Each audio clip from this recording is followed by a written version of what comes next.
زاد الرجال وحال دون مجالهم زمر من ጥያቄ የአይሱዙ ሾፌር ነኝ። ቀንና ማታም እሰራለሁ። ጫት አልቅምም።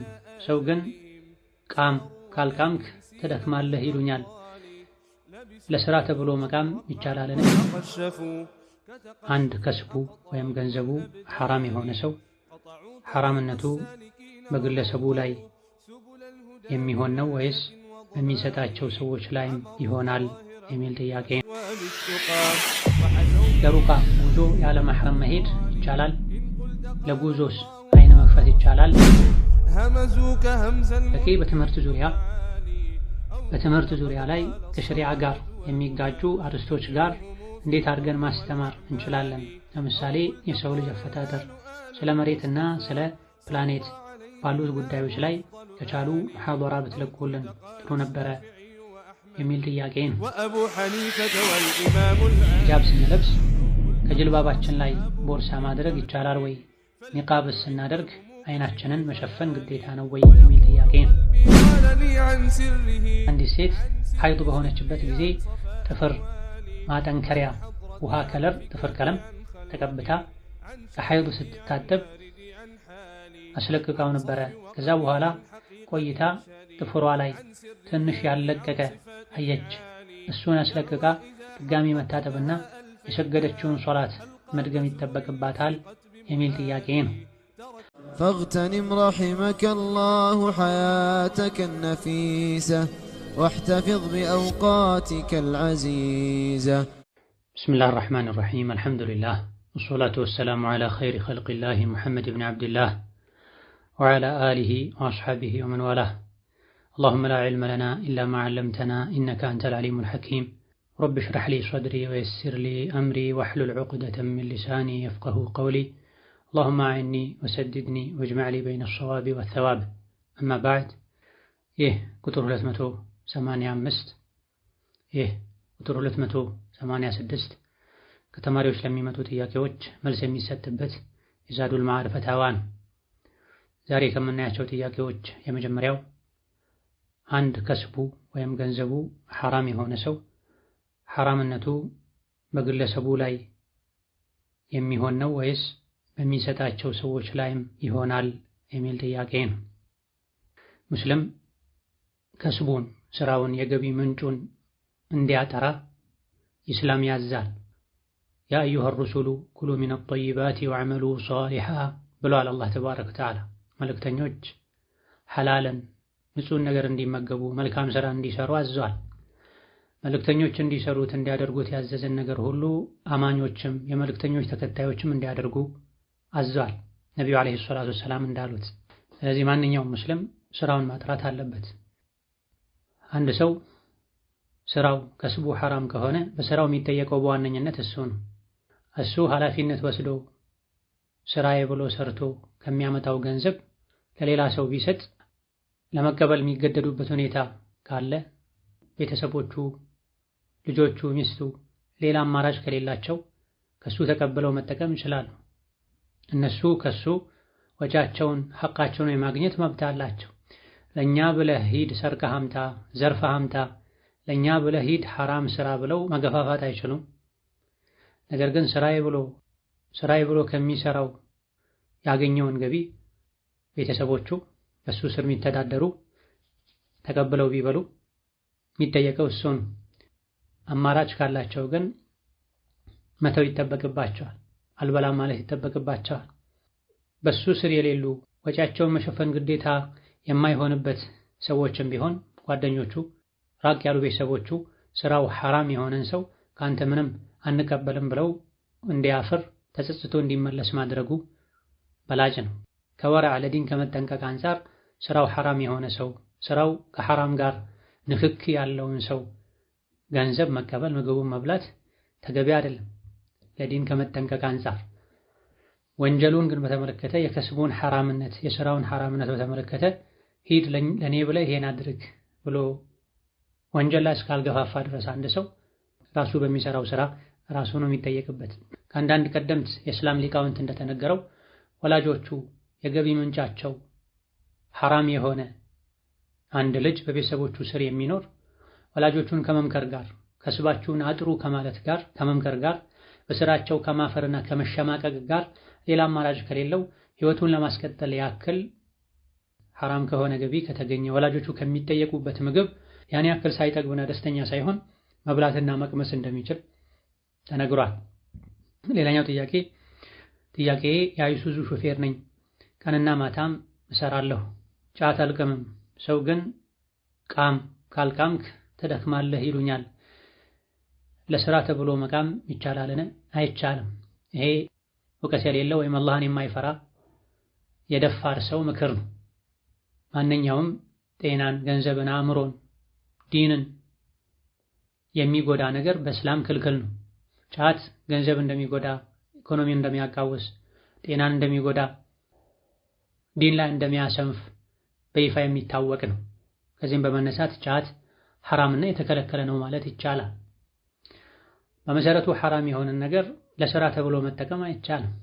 እንዲህ ከተባለ ኸምር መጠጣትም ሌሎችም የተከለከሉ ነገሮች አስፈላጊ ናቸው ብሎ ሲያምን የሰው ልጅ የሸሪዓውን ሕግ እየጣሰ መጠቀም እንዲችል ዲኑ እንዲሸራረፍ በር መክፈት ይሆናል።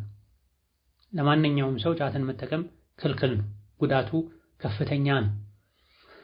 ብዙ የሚቅሙ ሰዎች ጥቅም ይሉትን ነው የሚያዩት። ጉዳቱ ተጋርዶባቸዋል፣ አይታያቸውም።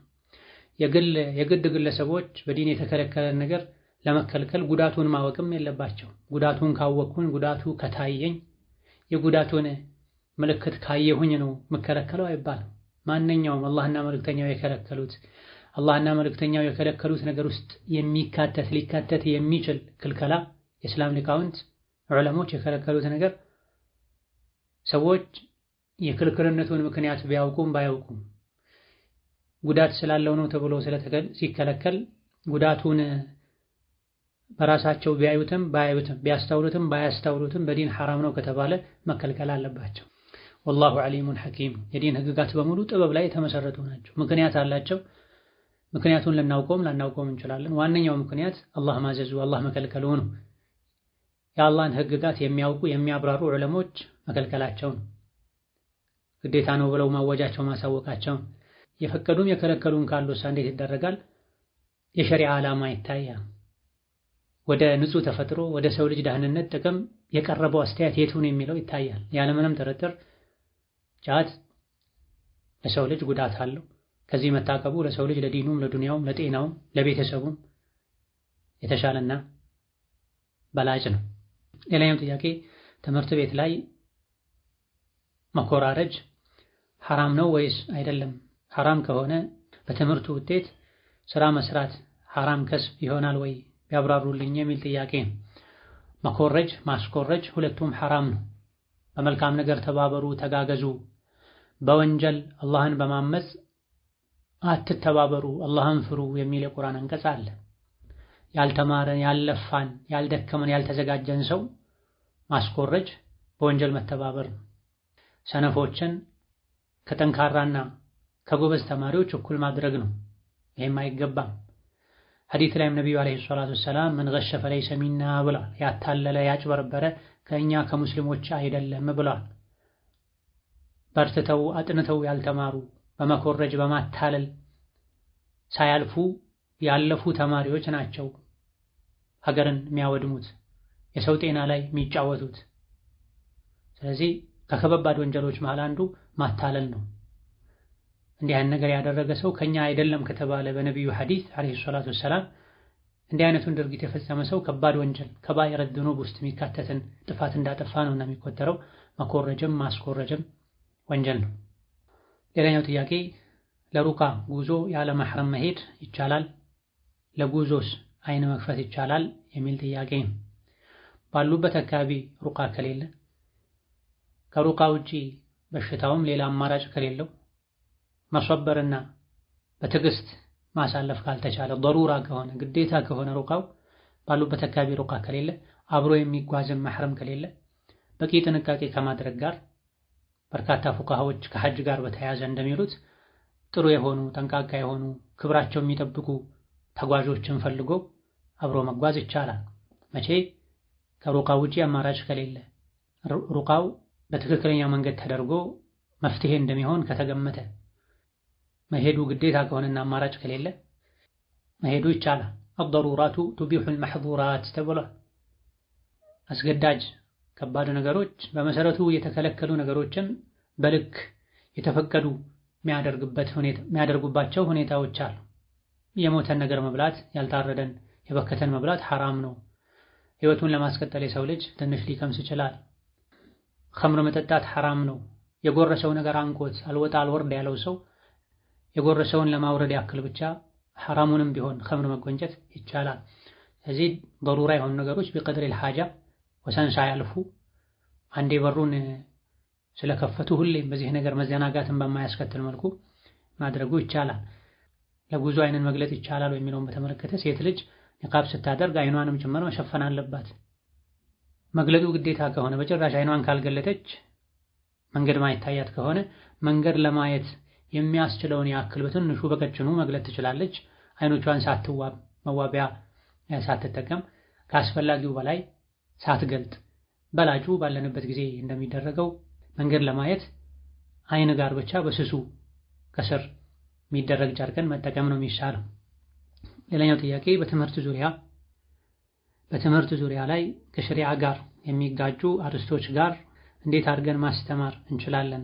ለምሳሌ የሰው ልጅ አፈጣጠር፣ ስለ መሬትና ስለ ፕላኔት ባሉት ጉዳዮች ላይ ከቻሉ ሙሐደራ ብትለቁልን ጥሩ ነበረ የሚል ጥያቄ ነው።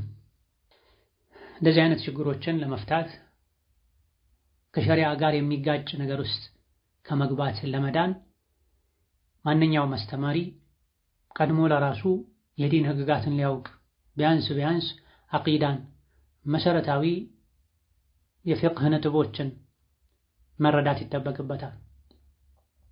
በእውቀት ሁሉም ችግሮች ይፈታሉ። እዚህ ውስጥ ከተጠቀሱ ነገሮች አንዳንዶቹ ግልጽ ከሸሪዓ ጋር የሚጋጩ ናቸው። አንዳንዶቹ ሸሪዓም ላይ የፊቅህ ሊቃውንት ዘንድም የሐሳብ ልዩነት ያለባቸው ሊሆኑ ይችላሉ። ስለ መሬት የሚለው መሬት ዝርግ ናት ክብ ናት የሚለው ተፈልጎበት ከሆነ የሰው ልጅ አፈጣጠር የሰው ልጅ ከጦጣ ነው የመጣው ግልጽ የሆነ ስህተት ነው። የሰው ልጅ አባት የሆኑት አደም ከአፈር ከጭቃ ነው የተፈጠሩት።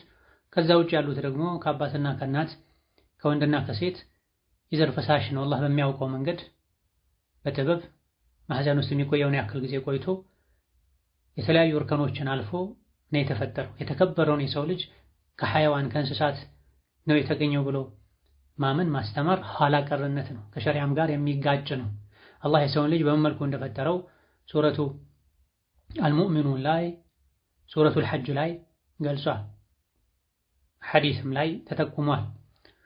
መሬት ክብ ነው አይደለም የሚለው በፊቅህ ሊቃውንትም ዘንድ ወልአርض ባዕደ ዛሊከ ደሓሃ ወኢዘል አርዱ ሙደት ወዘተ ከሚሉ አንቀጾች በመነሳት መሬት ዝርግ ናት ክብ ናት ያሉ ሊቃውንት አሉ።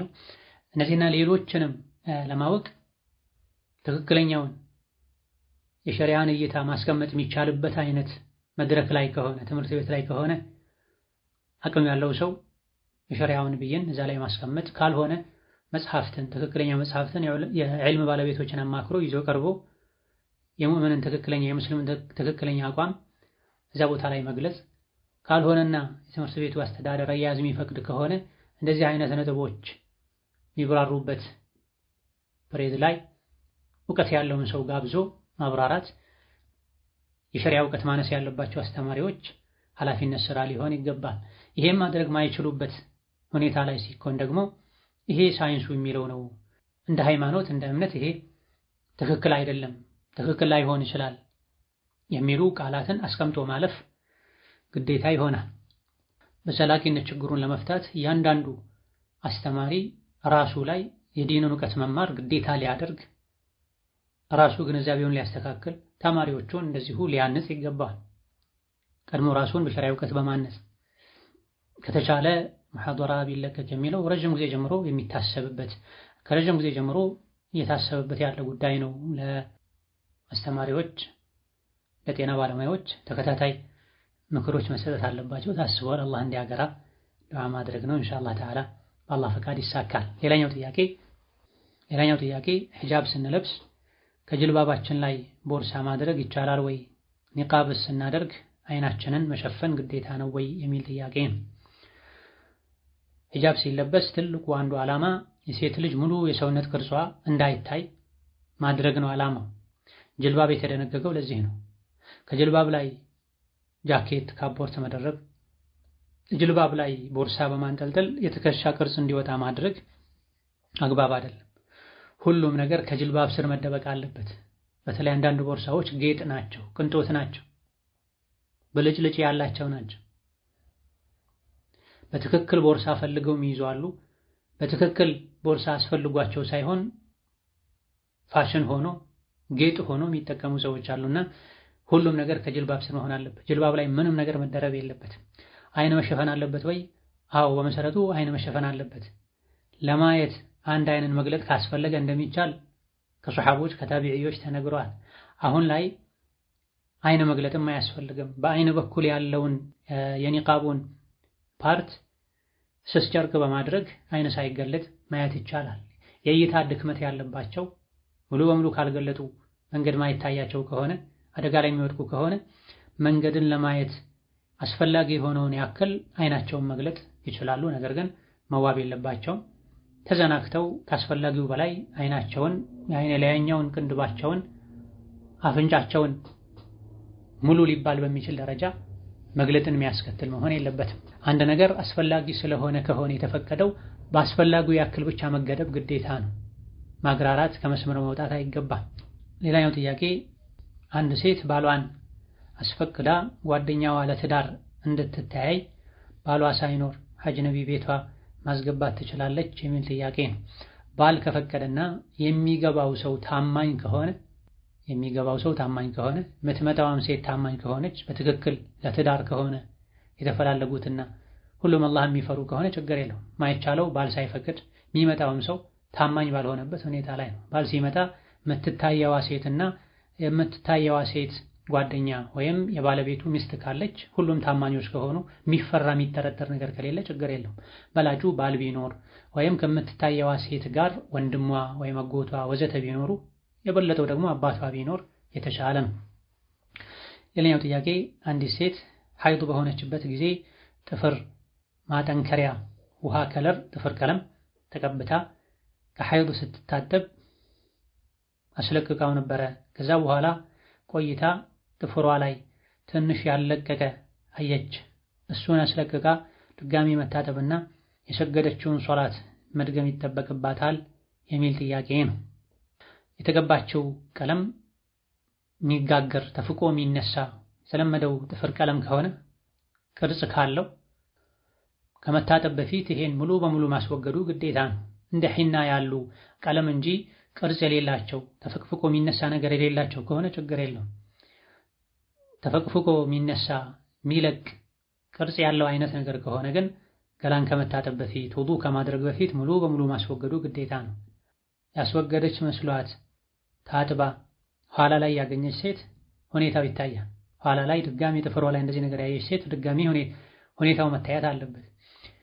የቅድሙ ሳይሆን ከታጠበች በኋላ ድንገት የቀለም ዕቃ ነካክታ ወዘተ ተለጥፎ ነው የሚል ግምት ካለ ይሄ ግምት ካመዘነ ድጋሚ ቦታውን ማጠቡ ግዴታ አይሆንባትም። የቅድሙ ነው ሳይለቅ ቀርቶ ነው የሚል ግምቷ ካመዘነ እርግጠኛ ከሆነች ግን ተመልሳ ገላዋን ብትታጠብ መልካም። ሙሉን መታጠቡ ግን ግዴታ አይሆንም። ጥፍሩን አስለቅቃ ያለቀቀውን ጥፍር አስለቅቃ ያን ቦታ ብቻ በማጠብ ሶላቱን መድገም ነው ግዴታ የሚሆንባት። ትጥበቱንም ሙሉ ብትደግሞ መልካም ነው።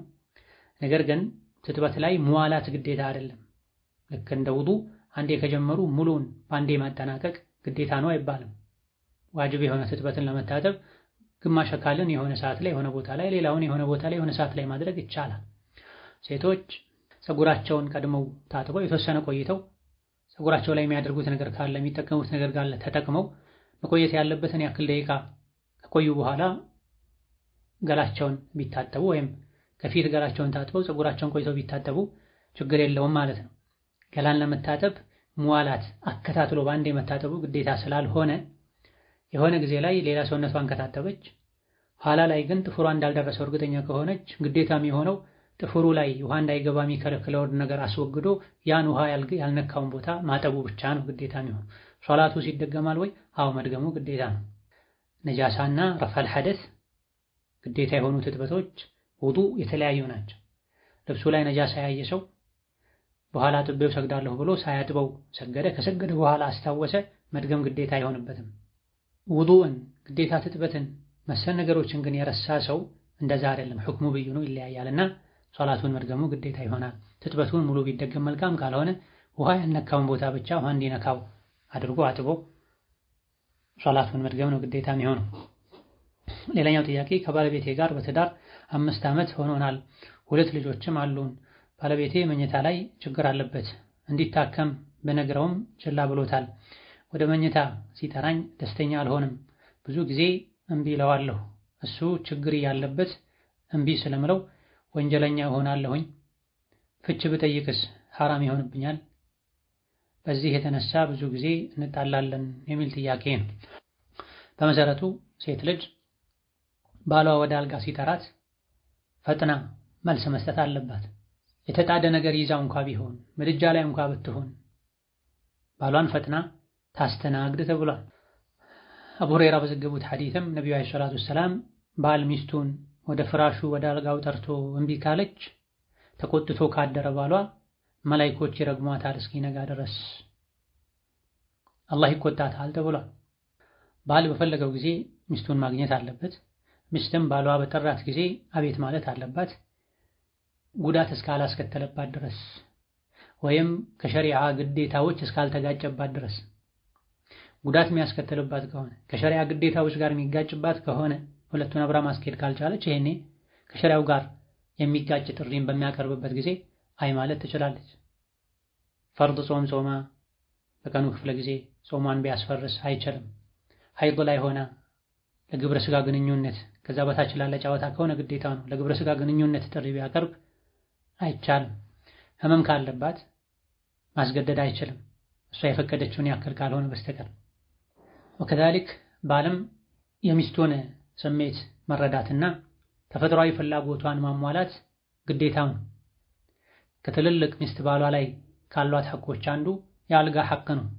ለዚህ ነው ሸይኹል ኢስላም ኢብኑ ተይሚያ ረሂመሁላህ ተዓላ ባል የሚስቱን የአልጋ ሐቅ ሊጠብቅ ይገባዋል፣ በተለመደው ልክ አስፈላጊ ነው በሚባለው ልክ።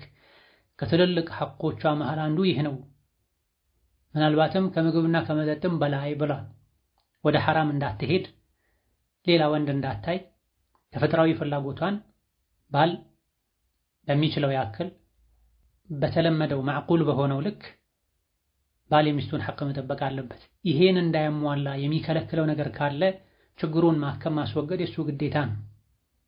ባል የሚስቱን የአልጋ ሐቅ መጠበቅ ልክ ምግብና መጠጥ እንደማቅረብ ግዴታው ነው። ይሄን ሐቅ እንዳይጠብቅ ሚስቱን ከሐራም እንድትርቅ፣ ወደ ሌላ ወንድ እንዳታይ፣ ሐራም እንዳታስብ ማድረግ በሚችልበት ልክ የባለቤቱን የአልጋ ሐቅ መጠበቅ ማይችልበት ምክንያት እሱ ጋር ካለ ይሄን ማስወገድም የሱ ሌላ ኃላፊነትና ግዴታው ነው። ስራ ከሌለው ስራ ፈጥሮ ቤተሰቡን መጦር አለበት፣ መፍትሄ መፍጠር አለበት እንደሚባለው ሁሉ የአልጋ ችግር ካለበትም የአልጋውን ችግር ማስወገድ የሱ ግዴታ ነው። መድኃኒት መውሰድ ካለበት ሁሉ መድኃኒት ወስዶ የራሱን ደካማ ጎን ችግሩን መቅረፍ አለበት ብሏል እና ኢማም አልቁርጡቢ ሌሎችም።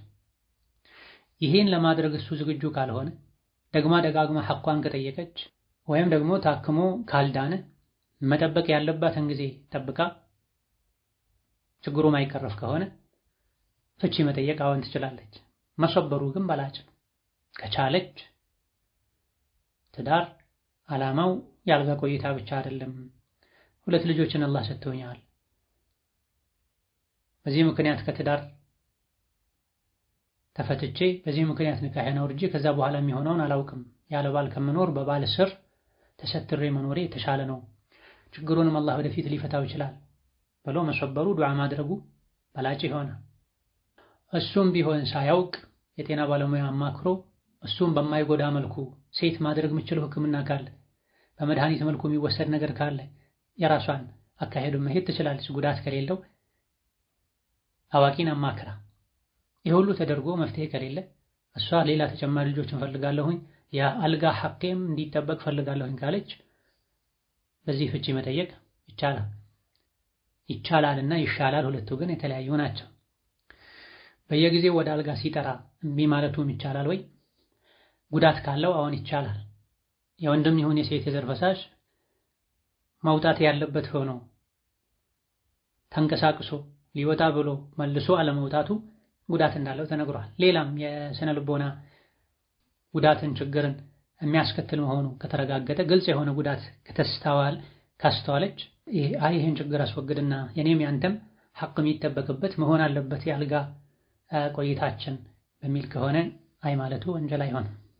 ሌላኛው ጥያቄ በውዱ ሰዓት መሸፈን ያለበት የሰውነታችን ክፍል እስከምን ድረስ ነው? ሻወር ስንወስድ አንድ ላይ ውዱ ብናደርግ ይቻላል ወይ? አዎ ይቻላል። ውዱ ለማድረግ የትኛውንም የሰውነት አካል መሸፈን መስፈርት አይደለም፣ ግዴታ አይደለም። ሻወር የወሰዱ በዛው ውዱ ጨርሶ መውጣት ይቻላል። ከውዱ ሽሩጦች ከውዱ ዋጅባቶች ውስጥ ሰትረል ዐውራ ተብሎ አልተጠቀሰም፣ አልተነገረም። ሌላኛው ጥያቄ ጀናባ በሆነን ሰዓት ሽንት ቤት ሲገባ የሚባል አዝካር ማለት እንዴት ይታያል? እንዲሁም ቤት ስንገባ እና ስንወጣ በጀናባ ሰዓት የሚከለከለው ቁርአንን እንደ ቁርአን አስቦ መቅራት ብቻ ነው እንጂ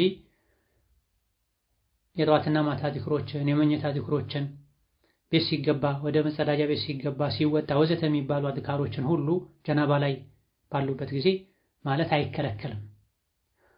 አየተል ኩርሲንም ቢሆን የጠዋትና ማታ ዚክር ላይ በመኝታ ጊዜ ሱረቱል ፈለቅን ሱረቱን ናስን ሌሎችን የሚቀሩ ሱራና አንቀጾችን እንደ ዚክር አስቦ መቅራትም ይቻላል። ጀናባ መሆኑ ይህን አይከለክልም። በላጩ ግን ሌላ ከልካይ ነገር እስከሌለ ድረስ ፈጥኖ ጀናባን አውርዶ ነፃ ሆኖ ዚክር ማለት ቁርአን መቅራቱ ነው። ሌላኛው ጥያቄ በሶሻል ሚዲያ ዒልም መቅራት እንዴት ይታያል? በአካባቢ ያሉ ኡስታዞች ካልተመቻቸው ወይንም አሰጣጥ ላይ ችግር ካለ ከተቻለስ አጅሩ እንዴት ይታያል? አጅሩ በአካል በመሄድ እንደሚማሩት አይደለም። በአካል ሄዶ መማር በእርምጃው ልክ ሲሄዱም ሲመጡም አጅር አለው። የትምህርት ቦታው ላይ ቁጭ ሲባል በመላይካ ተከቦ ቁጭ ማለት ራሱን የቻለ የዕልም ቦታ ላይ በተለይ መስጂድ ውስጥ ሲሆን ሲቀመጡ ዙሪያው መላይካ ይከባል። ሰዎች ሲነሱ አላህ ወንጀላችሁን ምሯቸዋል ይባላሉ። አስተማሪ ጋር ቁጭ ብሎ የአስተማሪውን ትምህርት አሰጣጥ ማየት፣ ያልገባን ፊት ለፊት ቀጥታ መጠየቅ፣ ከአስተማሪው አደብ ስነ ስርዓት መማር ብዙ ፋይዳዎች አሉት። በውሃና በአፈር ውዱ እንደማድረግ ነው። በአፈር ውዱ የሚደረገው ተየሙም የሚደረገው ውሃ ሲጠፋ ነው። ውሃ እያለ በአፈር ተየሙም አይደረግም ዑድር ላለው ሰው ካልሆነ በስተቀር። በአካል ሄዶ መማር እየተቻለም በርቀት እማራለሁ በሶሻል ሚዲያ እማራለሁ አይባልም። በሶሻል ሚዲያ መማር በአካል የመማርን ያክል አይደለም በምንም መልኩ። ነገር ግን አማራጭ የሌለው ሰው ጥያቄው ላይ እንደተባለው በቂ አስተማሪ ከሌለ፣ አስተማሪ ካልተመቸው ወይም አሰጣጥ ላይ ክፍተት ካለ ያን አጠገብ ያለውን ከመጠቀም ጋር ክፍተቱን ለመሙላት እንደተጨማሪ ሶሻል ሚዲያውን መከታተል ይቻላል። ሌላኛው ጥያቄ ባለትዳር ሆኜ ያላገባ ሰርቲፊኬት ማውጣት በሸሪዓ እንዴት ይታያል? ወንጀል ነው፣ ሐራም ነው፣ ውሸት ነው፣ ማጭበርበር ነው። ነቢዩ ዓለይሂ ሰላቱ ወሰላም ያጭበረበረ ያታለለ ከኛ አይደለም ብለዋል። ትዳርንም ለአደጋ ያጋልጣል። ትዳሪ ያለው ትዳር የለኝም ያለ ሰው ትዳሩ በተለይ በወንድ በኩል ሲሆን ይሄ የሚባለው ሊፈርስ እንደሚችልም የገለጹ ሊቃውንት አሉ። ምንም እንኳ ትክክለኛው ትዳርን ማፍረስን ፈልጎ ይሄን እስካላደረገ ድረስ ትዳሩ አይፈርስም፣ ግን ወንጀለኛ ነው፣ ማታለል ማጭበርበር ውስጥ ይካተታል የሚለው ቢሆን ለስብርባሪ ሳንቲም ተብሎ ለዱንያ ተብሎ ትዳርን መጫወቻ ማድረግ አግባብ አይደለም። ሙስሊም በሄደበት ሁሉ በሁሉ ጉዳይ አላህን ሊፈራ ከእውነተኞች ሊሆን ይገባዋል። ባለትዳር ከሆነ ባለትዳር ነኝ ብሎ ተከብሮ መኖር ነው። በረካም አይኖረውም። በውሸት የውሸት ሰነድ በማዘጋጀት የሚገኝ ጥቅማ ጥቅም በረካም አይኖረው። ሌላኛው ጥያቄ በኒካህ ስር ያለች ሴት ከአልጋ ለ6 ወር እና ከዚያ በላይ መራቅ እንዴት ይታያል? ይህን ያደረግኩት በግንኙነት ወቅት ምንም ስሜት ስለማይኖረኝና ለመፋታት ስላሰብኩኝ ነው። በዛ ላይ የጤና ችግር ስላጋጠመኝ ነው። ከግንኙነት ጋር የመጣ ችግር ነው የሚል ጥያቄ ነው። ከላይ ቀደም ሲል እንደተገለጸው በመሰረቱ ሴት ልጅ ባሏን በየትኛውም ሰዓት ያልጋ ጥያቄ ካቀረበ የመታዘዝ ግዴታ አለባት። አይ ማለት የምትችለው ትክክለኛ ጉዳት ይደርስባት ከሆነ ወይም ከሸሪዓዊ ግዴታዎች ጋር የሚጋጭባት ከሆነ ወይም ሸሪዓ ማይፈቅድበት ወቅትና ሁኔታ ላይ ከሆነ ብቻ ነው አይ ማለት የምትችለው። ምንም ስሜት አይሰማኝም የሚለው ብቻውን በቂ አይደለም። ስሜት የጠፋበት ምክንያት መታየት አለበት። በሴት በኩል ነው፣ በወንድ በኩል ነው፣ መፍትሄስ የለውም ወይ? እነዚህ ነገሮች መታየት አለባቸው። መፋታት ስለፈለኩ ነው የሚለውም ትክክል አይደለም። ችግር ካለ ቀድሞ ችግሩን እስከ ጥግ ሄዶ ለማከም መሞከር ነው። በግልጽ መነጋገር ነው። ባለሙያ ማማከር ነው። ሐቅን መጠየቅ ነው። እኔ ካልጋ ቆይታችን እየተጠቀምኩ አይደለም፣ እየተጎዳሁ ነው፣ ስለዚህ ይሄን ጉዳት ማስወገድ አለብን ብሎ በግልጽ መነጋገር። የአብዛኞቹ እንደዚህ አይነት ችግሮች የግልጽነት መጉደል ነው። ሁለቱም የትዳር አጋሮች ከጋብቻ ዓላማ አንዱ ራስን ከሐራም መጠበቅ፣ መሰተር፣ አላህ የፈቀደውን ደስታ ማግኘት እንደሆነ በማወቅ ደስታቸውን የተሟላ የሚያደርጉበት፣ አብሮት የሚመጣ ጉዳት ካለም ጉዳቱን የሚያስቀሩበትን መንገድ ተወያይተው መፍጠር አለባቸው። በራሳቸው ካልቻሉ የጤና ባለሙያን ሸሪዓን በጠበቀ መልኩ አማክረው መፍትሄ ማግኘት አለባቸው። እየተጎዳዱ፣ እየተገፋፉ፣ እየተሰለቻቹ መኖር አይገባም። ስለዚህ መፋታት ስላሰበች ነው ምንም አይነት ስሜት የሌላት በመጠኑ ስሜት የለም መፋታት ማሰቡ ነው ይሄን ነገር ያባባሰው። መለየት አለበት። ችግሩ እስከማን ነው? ባለሙያ ቀድሞ በማማከር ራስን በግልጽ በመነጋገር ችግሩን መፍታት። በምንም መልኩ ችግሩ ካልተፈታ የአልጋ ሐቅ ካልተጠበቀ ትክክለኛ ተጨባጭ ምክንያት ካለና ምክንያቱንም ችግሩንም አልቀርፍም ካለ ባል ይሄኔ ፍቺ መጠየቁ ችግር የለውም። የአልጋ ጥያቄ ያለመቀበሉም ወንጀል አይሆንም ከላይ እንደተብራራው። በዚህ ሁኔታ ላይ ችግሩ ተመርምሮ ታይቶ ምንም አይነት ስሜት ያለማግኘቱ ችግር የሚስት ከሆነ በዚህ ብቻ ፍቺ ከመጠየቅ ከመፈታት ይልቅ ባል አቅም እስካለው ድረስ ሌላ እንዲያገባ አድርጎ በሱ ስር ተሰትሮ መኖሩ የተሻለ ይሆናል። هذا والله تعالى أعلم. لزاري وزينا وكالن يتكررون للا جزين من لسالن وبالله التوفيق. السلام عليكم ورحمة الله وبركاته.